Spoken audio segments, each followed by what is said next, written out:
Good morning, guys. We're going early in the morning. It's 3:30 a.m. in the morning. So we're going to church para mag Station of the Cross ng nakapaa.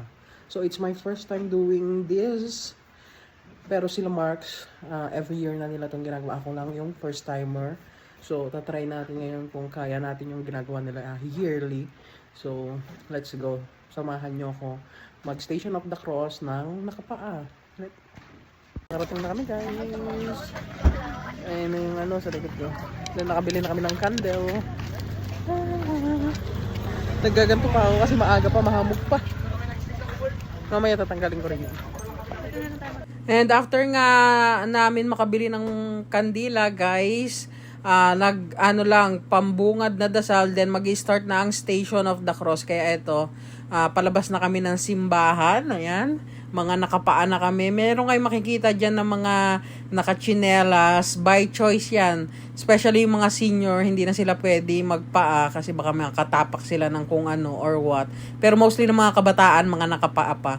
So ayan na nga, nakapila na kami dito dahil any moment, magi-start na, tatakbo na ang ating Via Crucis for today's video.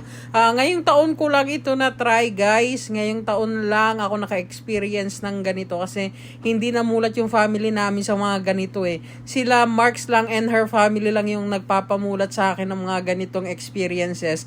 And I'm glad naman na na-experience ko itong mga ganito kasama sila.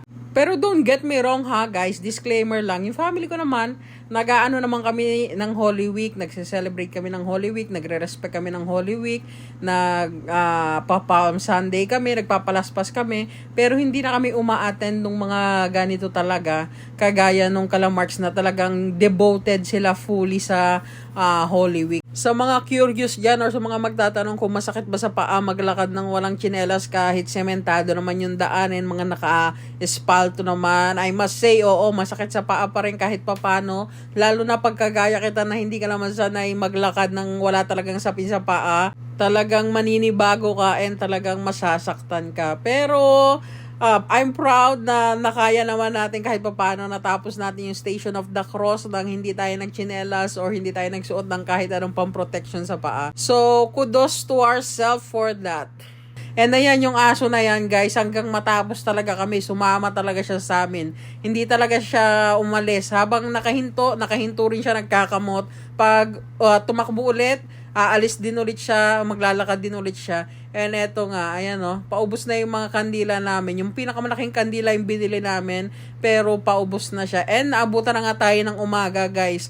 4 a.m. kami nag-start mag-Station of the Cross. 6:30 a.m. tayo natapos. And ayan na lang yung natira sa ating kandila. Pero at least umabot pa siya sa pagbalik natin sa simbahan. Ayan. Kaya ilalagay natin siya dito sa lagayan ng mga kandila dito sa simbahan. And I must say, it's a great experience. Tayo naman ang magpenitensya, magsakripisyo para kay Jesus kasi tapos na yung time niya na i-sacrifice yung sarili niya. Kaya it's our turn naman para sa mga makabagong panahon. Nandito na nga kami sa loob ng simbahan. Maghintay na lang ng closing prayer and tapos na ang ating Via Crucis. Thank you for watching, guys.